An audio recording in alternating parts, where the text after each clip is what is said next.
आज दिन 11टा समय धर्मशाला महिला उच्च माध्यमिक विद्यालय परिसर में ओडिशा सरकार को नुआ ओडिशा युव ओडिशा आनुकूल्य सांस्कृतिक कार्यक्रम नृत्य प्रतियोगिता अनुष्ठित होता।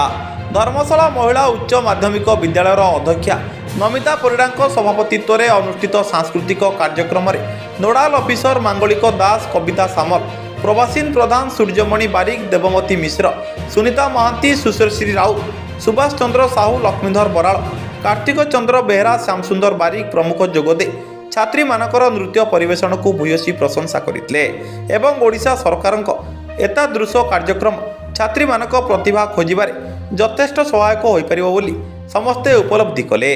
ब्यूरो रिपोर्ट सूर्यास्त न्यूज। माय नेम इज ज्योत्स्नामयी दास। आम ओडिशा सरकार एबे नुआ कार्यक्रम आरंभ करिसेंती युव ओडिशा बा नवीन ओडिशा। यह जोगु छात्र छात्री मानकर सृजनशीलता शक्ति लोकलोचन को आसीपे एवं से अंतर्निहित प्रतिभा प्रतिफलित हो पारे। आमर 30 तारीख रु समुन्नत युव विकास योजना नुआ ओडिशा युव ओडिशा नवीन ओडिशा कार्यक्रम आरंभ हो जाइए।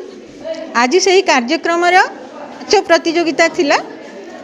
पिला माने आ पूर्वरु अनेक प्रतियोगिता रे भाग नहीं सारे क्रीड़ा प्रतियोगिता रे भाग नहीं सारे आमर सरीगला क्रीड़ा प्रतियोगिता एवं कल्चरल प्रोग्राम रे आमर एसे डिबेट पेंटिंग ड्राइंग ये सब प्रतियोगिता सरी सारे पिला माने तांकर दक्षता बहुत सुंदर भाव प्रतिपादित करिसेंती। बहुत भल से माने बहुत उत्साहित मध्य अछंती। आज ये नाच कंपटीशन पे सेमानक मध्य बहुत उत्साह थिला आ से माने मध्य तांकर दक्षता एते सुंदर भाव में प्रतिपादित करि परिछंती। आज तो यही जो कार्यक्रमटी सरकार करिछंती नूतन भाव में कॉलेज मानक आरंभ करिछंती। तो ये कार्यक्रमटी बहुत पिला माननकु तांकर सृजनशीलता को बढ़ाइबारे साहाय्य करुची। तांकर दक्षता प्रतिपादन करिबारे मध्य सहायक हेइची।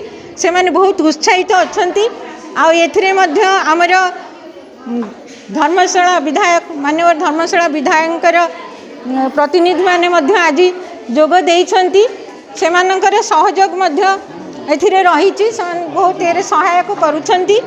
आमर 21 तारीख रे मध्य यही कार्यक्रम अंतर्गत अछि ब्लड डोनेशन कैंप मध्य अछि। एथिरे समस्ते पिलामान तांकर रक्तदान करिबा ऊपर गुरुत्व दौरान रक्तदान महत्दान एटा को से उपलब्धि करिसेंती। समस्ते यह श्रृंखलार सहित पूरण करें बोली से पूरा आग्रह सहित रही। तो ये कार्यक्रमटी सरकार द्वारा जो करा जाइछि बहुत सुंदर कार्यक्रम। यह द्वारा युव वर्ग उपकृत हो पारुछंती। सेमानकर दक्षता प्रतिपादन करि पारुछंती एवं तत्सहित कॉलेज रो मध्य परिवेश गुड़िक सुरक्षित होउची। परिवेश सुंदर होउची। प्रदूषण मुक्त करुछंती। आमर जो सचेतनता कार्यक्रम रही से सचेतनता कार्यक्रम रे पिला माने सब विभिन्न प्रकार लोक माननकु तांकर सचेतन करिवार सरकार जो प्रोग्राम सब रही ता उपरे लोक माननकु जणाउछंती। सब रैली रे जाउछंती। ये सब प्रोग्राम मध्य आमर पिला माने सब करिछंती।